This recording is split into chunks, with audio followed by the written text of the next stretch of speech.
One of my goals for 2025 is to enter a cosplay contest. And there's one coming up at the end of May. Now, this wasn't the video I was going to make this week. I was actually going to put these videos off until right before the convention. But the registration came up for this contest, and you kind of need photos of what you're going to cosplay.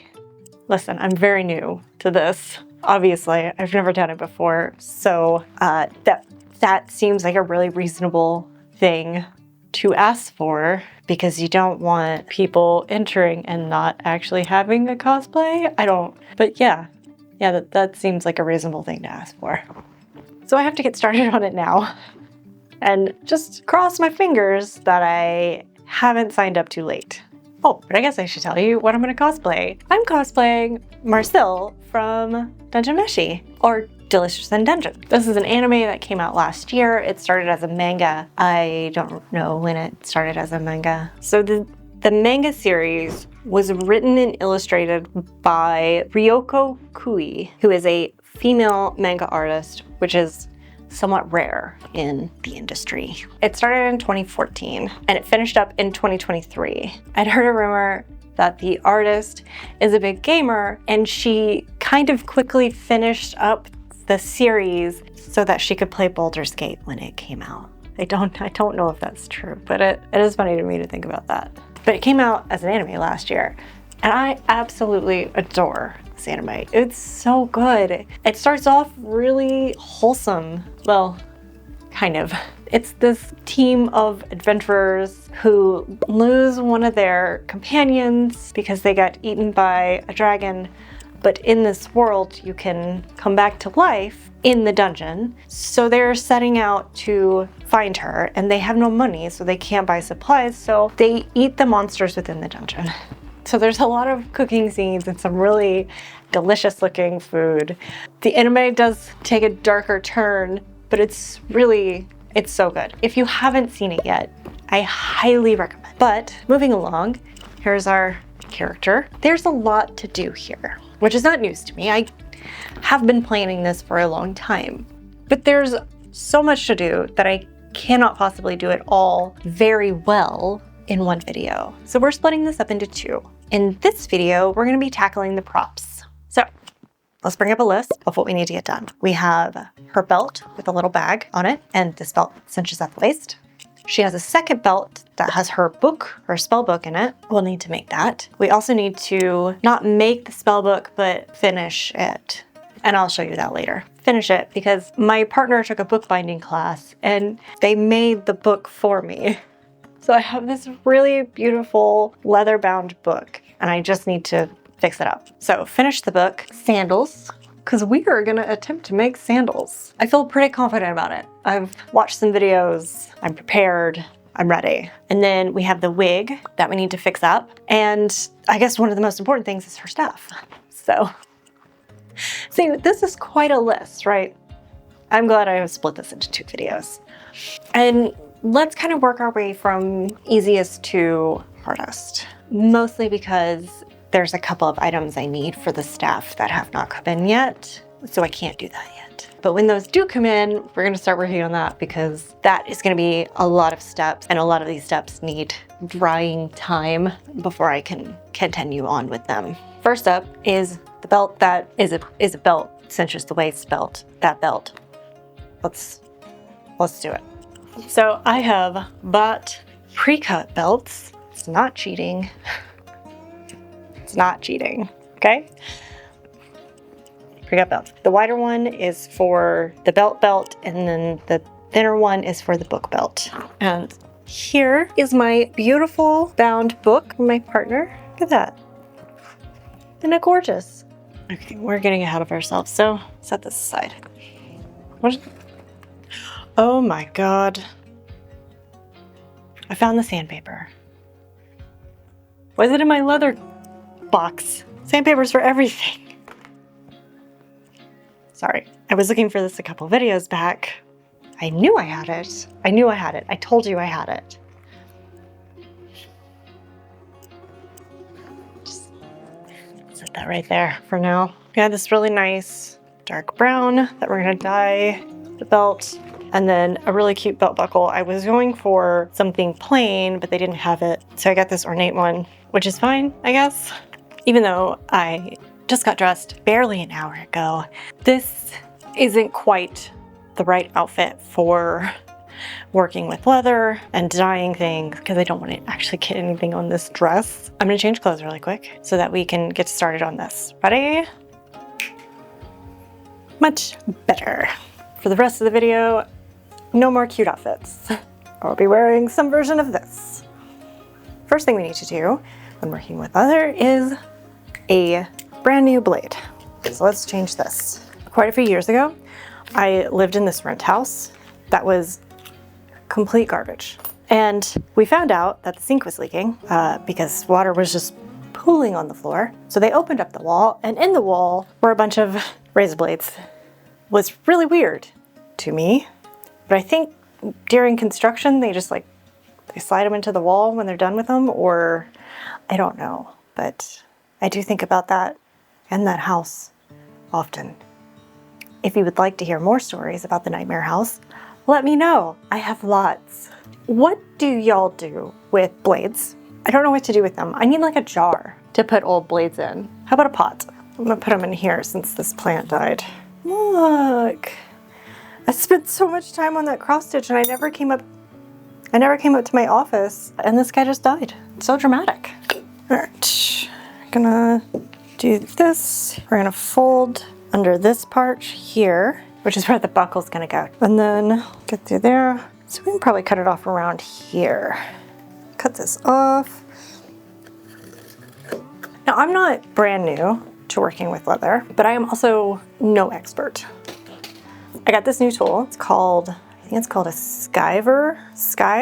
It allows you to like trim some of the width of the leather. And we're gonna be using this a few times. I'm gonna use it down here on this end of the belt, which is gonna be the part that wraps around the buckle because this is so thick. Let's do that. Ooh, right in my table. This is still so thick. Okay.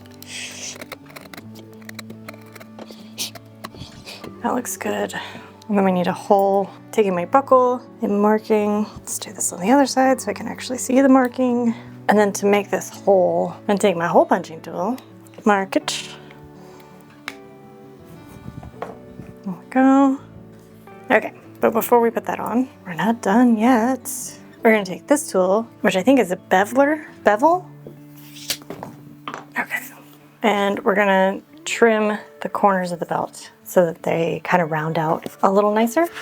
Let's just take this and we're gonna go down the belt.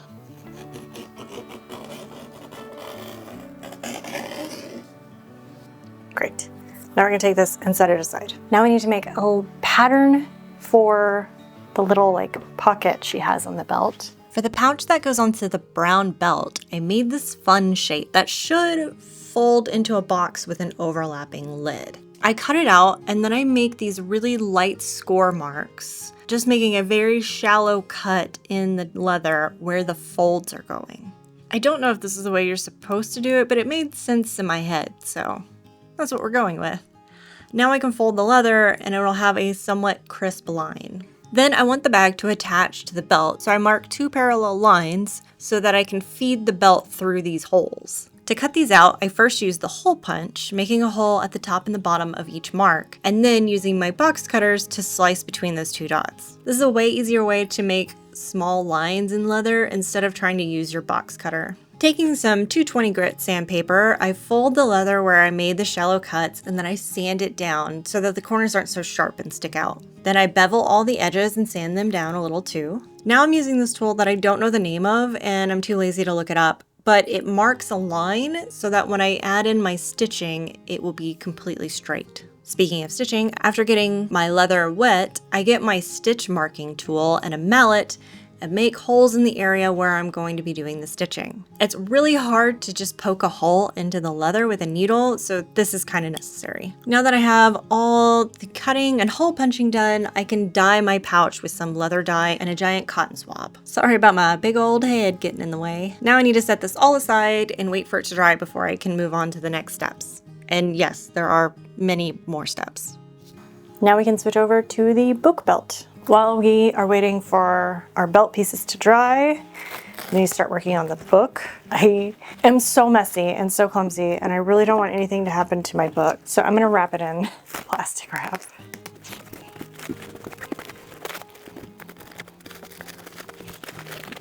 For the book, we're gonna do something very similar to what we did to the little box, the belt box. So this is gonna be very similar to the little box we just made. So we're gonna go ahead and jump forward in time to when I have it all cut out, and we can talk about how I'm gonna dye this because I did a thing. We got our little bookcase cut out, and then it'll go like this. That. Ta-da! It's done. Now, made something fun. Doesn't this look good? This is got a really weird name. That's the name of a scorpion, and I don't remember what it is, but it is just steel wool and vinegar because it is supposed to dye black, but we need gray. So the idea is to use this and dilute it a bunch to find the gray that we need. So all I did was just stick some steel wool in a jar and then filled the jar up with vinegar and then let it set. Now, some beef because all the instructions that I saw and tutorials said it takes like 2 to 3 days. The vinegar starts getting murky and the wool starts to dissolve and rust. So 4 days later, my jar is still crystal clear. I was like, what the heck? So I don't know what kind of vinegar these people are using. Mine was just the vinegar you buy at the grocery store. So what I did was took the steel wool out and just laid it out so that the air touched it and let it like cover itself in rust, which happened almost immediately. Like within an hour, it was covered in rust. Stuck it back in here, let it sit for a few hours, and then like I just kind of kept doing that. I did it about 4 times, I think. Let's give it a little test. We'll strip. Oh, I dip it. Oh my God. Look at it. Oh, it's so black. Interesting. So let's pour. Now let's take our pitcher of water and dilute it. Okay, now what do we get? That is still very, very dark. Okay, let's dilute it a lot. I think this might be right. I'm gonna get a heat gun, speed this up. Okay, that's fairly dry. Okay, so right here is perfect, but it's like inconsistent. Let's dilute it even more. Fully let it soak. Oh, this is what came out splotchy again. 1 eternity later. Okay, so I thought I had it. You just have to like really mix it before you dip anything. And I did my belt. Not great. I guess I'm gonna go for this guy now. Oh, no, this is, oh no. This is gonna be really splotchy. Oh my God, no, this looks terrible. Okay, well, it's ruined. Let's just leave that to dry, I guess. See how it turns out. Hopefully not like total ass. I took a single sip of a carbonated beverage and now I have the hiccups. Okay, so where we left off, excuse me, where we left off yesterday was me in tears because of the gray dye I was using. With much trial and error, way more error, I was able to get something kind of okay. So it's streaky. It's the right color though. So my tip for using this disgusting goo, if you so wish, is to don't. I think it makes a really good black, and it's also good for staining wood. But how I ended up doing it was with one of these little giant cotton swabs and putting it on dry. Normally with leather, you dye when the leather is damp, but this works a lot better if the leather is dry. So it's still streaky. I think it's okay. We're gonna push on. So I still have my jar of watered down goo because we need to make sandals with it, so we'll keep that there. I feel a little clever. I have my moments sometimes. The book belt needs to sit on my hip, but how do you make something like slouch but not fall? So I put holes both sides here, which I'm gonna put snaps. So these two pieces will snap together right here. They're gonna snap together.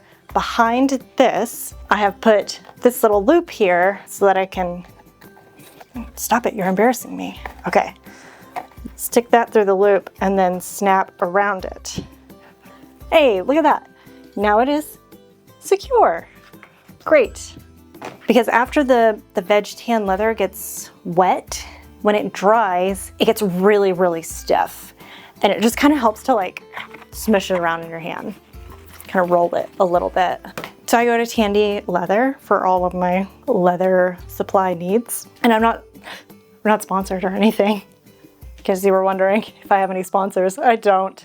But Tandy Leather, if you're listening, I would accept a sponsorship from you.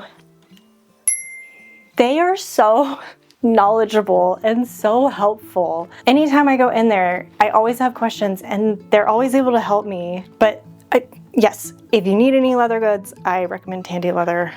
They're just really helpful. Enough gushing about Tandy Leather, but it still needs to dry. Set that aside. We need to make sandals now. So I'm gonna go get a pair of my sandals from downstairs so that I have a shape for the bottom to work with. Be right back. Sandals acquired. So my plan for making sandals, I'm gonna trace the bottom of my shoe so that I have a shoe shape out of 10mm EVA foam, high dense foam. And then we'll make our straps out of leather and then we'll put them together. But the first thing I'm gonna do is trace this out. These are Dr. Scholl's, by the way, because I'm classy. This like barely fits.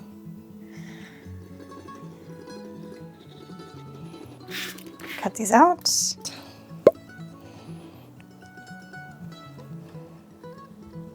Next thing, because this is like smooth and I don't want to like break my neck, I'm gonna add some shallow cuts, like triangle shape, so that there's some grip to the bottom.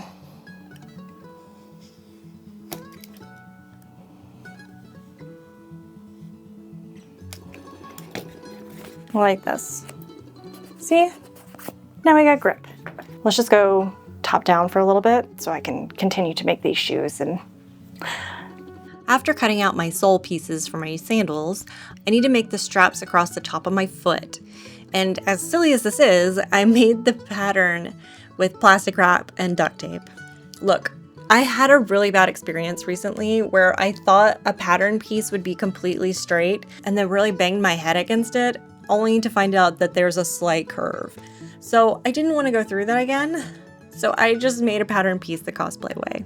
After I had the strap pattern and cut it out of leather, I used the skive to shave off about an inch from either side.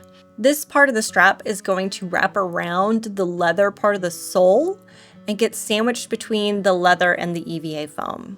Going back to the sole pieces, I used some clips to hold the two pieces together so that I can sand around the edges of both at the same time, so that when I glue them together, they will be perfectly aligned and look very nice. Next, I mark where the straps are going to go on the leather part of the sole, and then cut a hole for them. I make the back of the sandal with the ankle strap in a similar way. Then take all the sandal pieces and bevel all the edges, dye them, and set them aside to dry. Check it out. Look how cute. It all works really perfectly. My office is an absolute disaster though. This always happens when I do leather work.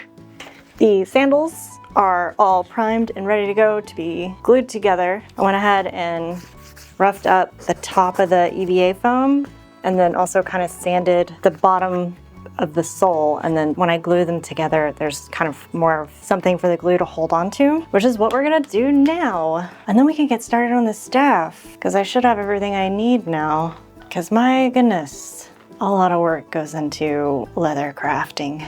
So many steps. But I'm really excited to get these sandals together. And I came around a little bit on the really weird dye that I've used. It still looks streaky, but it doesn't look terrible, right? I think so. I think it's okay. I think it's okay. Anyways, we're gonna use rubber cement to glue everything together, but we can't do that in this room because it is highly toxic. You should not breathe in it at all. So we're gonna go outside and get our respirator mask and glue these guys together. Let's go do that. Now it's time to assemble the sandals. Yay! After inserting all the straps into the leather part of the sole, I apply some rubber cement, which is why I'm in the garage and wearing a respirator, to the strap and the sole where the strap is attaching. Wait until the glue gets tacky and then smush them together. I also use a mallet to smash them like I'm Bam Bam or something, which I'm not sure is necessary, but Then I take the EVA foam and apply the glue to the whole top of it and to the whole bottom of the leather and wait for it to get tacky and smush them together. I do this very slowly and very carefully so that the two pieces are lined up exactly. Then give it a good smack with the mallet just for good measure. Looky here. Look who has a pair of sandals. It's pretty cool. They still need the buckle, but I gotta wait for that to come in the mail. Sandals done. Belts done. Now I need to move on to the staff. So I have all the things I need for the staff. Kind of. I still need the round part for the top. I totally forgot about that. That's okay. I gotta go out and get a tarp. For no suspicious reason. Okay? It's just a tarp. People use tarps for things.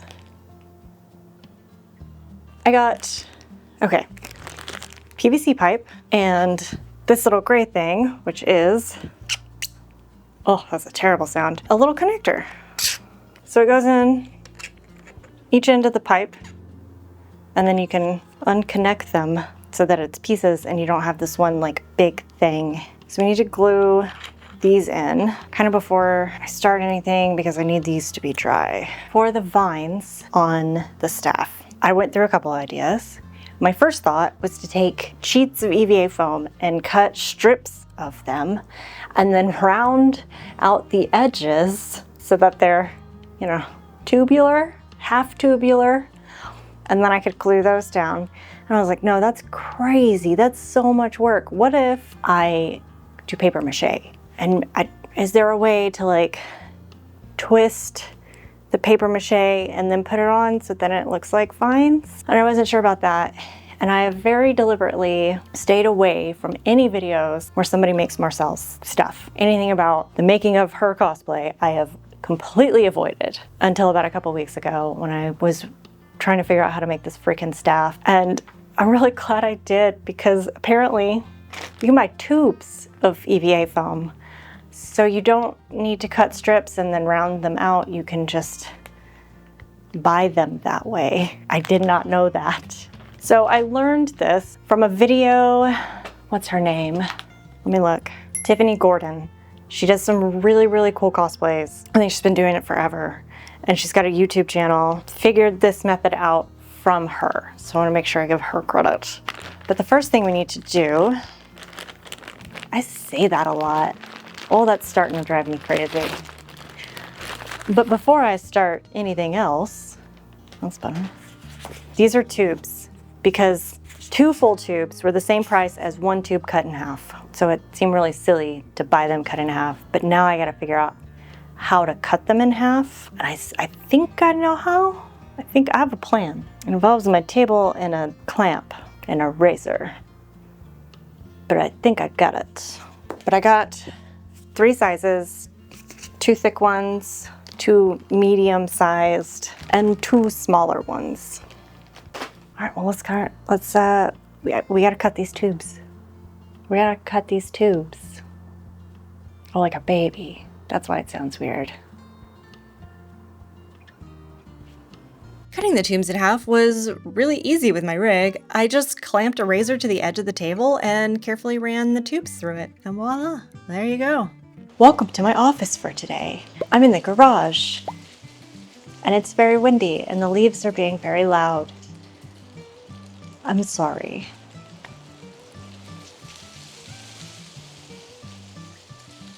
I had to work in the garage today because I'm going to be doing a lot of gluing with rubber cement and sanding EVA foam. So it's just best to do that in a ventilated space. Remember when I was like, yeah, this is gonna be, I could totally break this down. It's gonna be in 2 pieces. No, it's not. It's gonna be 1 piece because I broke both of the connecting pieces that I bought. I only needed 1 set. I bought 2 sets and then I snapped them both because I'm an ogre, I guess. So here's what we have so far. Glued the PVC pipes together, and then it felt a little like wobbly. So I took 80 grit sandpaper because it was pretty stiff and glued that around. So now it feels really secure. Hello, now let's get to the top of this.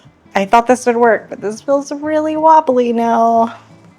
Everything's going according to plan, really. Yeah, for sure. This is gonna be one of those just trust the process kind of days, huh? I think so. Well, no wonder this feels so wobbly. The glue is like not being glue. Trust the process. Everything's gonna be totally fine. Just trust the process. Just trust the process. Okay, well let's start wrapping the EVA foam around it. Starting with the round part of the staff, I take the medium-sized half tube and glue it down. I start out using rubber cement, then at some point I switch over to hot glue. After the medium one is set, I take the smaller half tubes and wrap those around until the whole thing is covered. It's a bit messy, but we'll clean it up later. After the top is done, I move to the lower part of the staff and start with the largest half tube shape to set this spiral pattern. I want this to look more organic, so I'm not trying to make them evenly spaced. Then after that is set, I go in with the medium and smaller sizes to fill it out. Now that it's mostly covered, I go back in with smaller pieces and trim them down to size to fill in those larger gaps. Then it's time for some finessing. Taking the quick seal, I fill in the larger spaces between the foam with my finger and then take a little bit of water to smooth that out. I only planned on doing this for the bigger areas, but I end up doing it for the whole staff. Like the whole thing, between every tube, all the way up the entire staff. Now for the details. Taking out my Dremel, I mark lines in the tubes to make it look more like vines or just kind of like wood in general. This step isn't necessary, but it did really add some extra details that just gives it that like mwah feel, you know? Now that everything is dried, it's time to prime and paint it. First, we start with 3 coats of Plasti Dip, waiting 30 minutes between each coat. I can only do one side at a time, so this takes forever. After letting the Plasti Dip dry for 24 hours, we go in with our dark brown spray paint and repeat the whole process, doing 3 coats. After the brown has dried for 24 hours, we can now add in some final details. I don't have any brown acrylic paint, but that's okay because what is brown except just orange and black, which I do have, so we mix some of that up. Then I dry brush on a medium brown, which will be my midtones. With an even lighter hand, I add in some lighter brown, which will be my highlights. And the spray paint was supposed to be my darker shadow areas, but I feel like I covered them up too much, so I mix up a darker brown and brush that into all the crevices. Okay, look at this. Isn't this so cute? This looks really good. I'm really happy with it. Still a little tacky, but I think it just needs more time to dry. And then I'm gonna drill a hole on the top of here and stick this little guy in. But this is all done. Yay! I'm running out of time, so I'm not gonna do the wig, kind of. I have this, there's a spawn wig over here. I bought 2 of these because I'm gonna cut one up and like take out the wefts of one and then sew them into this one so there's more volume in it. But I don't have time to do that right now. And I don't want to rush it because this is for a contest. So I'm just going to do a quick style of that wig for the reveal and then come back to it later. The next thing I'm going to do is the book. Listen. Something had to go wrong. Okay? Because this went real smooth. This is the part of the project that I thought was going to be trouble, and it wasn't. It is the book. Let me explain. Book.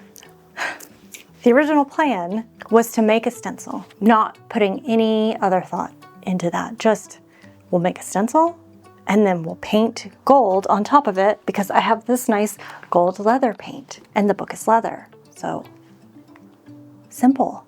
Except this is the design on the front of the book, and that's a really hard thing to make a stencil of. So in order to make that a stencil, I had to cut it up into different chunks. So here's one chunk. So this is just the outline. And see how I have these little hinges on either side so that it'll stay together. And I've also done that in these little bits right here. The gold, this piece of trash leather that I messed up, it just bleeds through and it doesn't give a crisp line. So, oh, also I got a cutting machine. The stencil wasn't working. So I needed a pivot. Found out, now I'm new to the whole machine cutting world. But there is foil that you can get, like gold foil that you can cut out and it's heat transfer. So I was like, great, okay, we'll try that. I'm making like crazy eye contact. Anyways, so I got this cool heat transfer vinyl. And I cut it out really small the first time, just as a test piece. And I realized there's this plastic film on top of the gold that you have to take off first. So that went poorly. So I cut it out again. This is, it's kind of mangled at this point, but this is the size. And I got it all cut out. Great, going good, perfect. And I tried to put it on here and it just wasn't doing it. Like there's just a couple little bits here that transferred. I'm about to cry. So I cut off one of the little lines here. I only have one book. This book was handmade by my partner. It is irreplaceable. I cut off a little piece of the stencil and put it on the inside right here. And it worked. It worked really well. It came off really easily. Here we are. I started working on this today after lunch, and it's like 7 o'clock now. Plan was to finish this today so that I could film the reveal tomorrow and then start the costume. But this is the last thing we have to do and should be easy sailing. I should be able to cut it out, both pieces and the spine, and iron them down, and it should be perfect. I'm telling you, this has been a whole thing. I'm rambling because I'm just... So let's cut this out and we'll iron them on. Let's go. I absolutely love my new cutting machine, but boy, did it have a learning curve. After letting it do its thing, I take some tweezers and remove the negative space from the design, and then use some transfer paper to remove it from the mat and move it over to the book. Once I had it in the right place, I take my iron to heat transfer it to my book. I turn the steam completely off and the heat on low. It took some fussing around with the heat to get the setting just right. Okay. Look. Wow. It looks really good. What a nice book. Is it actually the next day, but I'm just wearing the same clothes and put my hair up the same way to make it seem like it's the same day, but really this took me all night, and then I only finished it this morning because I messed up all my vinyl, and then I had to go back to Michael's this morning to buy some more vinyl and also a new mat because I messed up my mat also. And turns out there's kind of a learning curve to the whole cutting machine thing. Listen, maybe you should mind your own business, okay? So now that the book is done, I think it's time to go to the reveal, shall we? But before we do, if you just so happen to be enjoying my video and you would like to stick around, I would recommend that you like, subscribe, and comment down at the bottom. I was thinking about making a kind of documentary-esque video about my experience with my first costume contest. So if that is something that you would like to see, let me know in the comments, yeah? Okay. Let's go to the reveal. You there. Yes, you. How would you like to be an adventurer?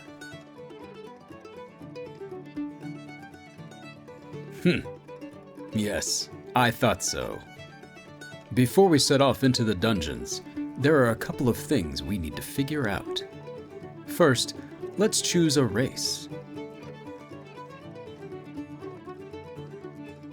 Don't look at me like that. You can choose tall man, Dwarf, elf, or halfling?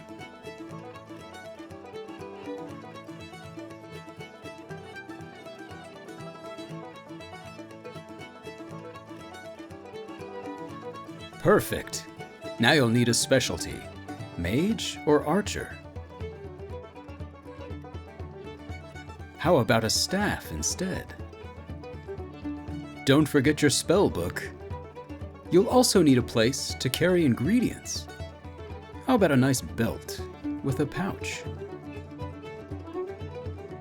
Splendid, but we can't have you carrying that book around all day. So how about a place for that too?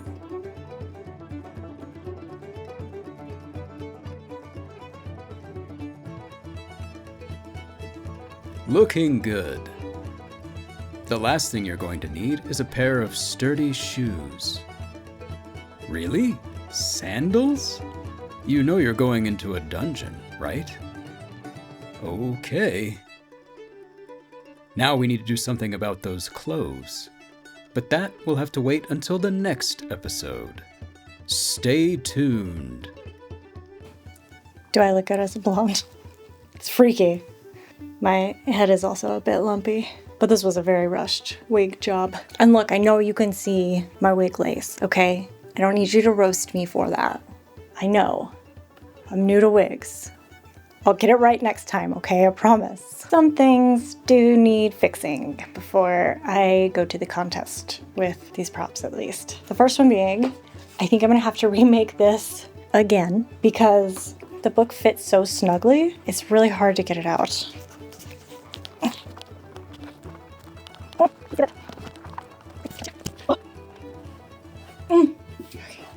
I think the book looks really nice, but I do really like this holographic color I chose. Gives it a more magic feel. I think I will go through and maybe weather the pages a little bit, just so it's not so white and brand new. The brown belt, totally fine. The shoes, surprisingly comfortable.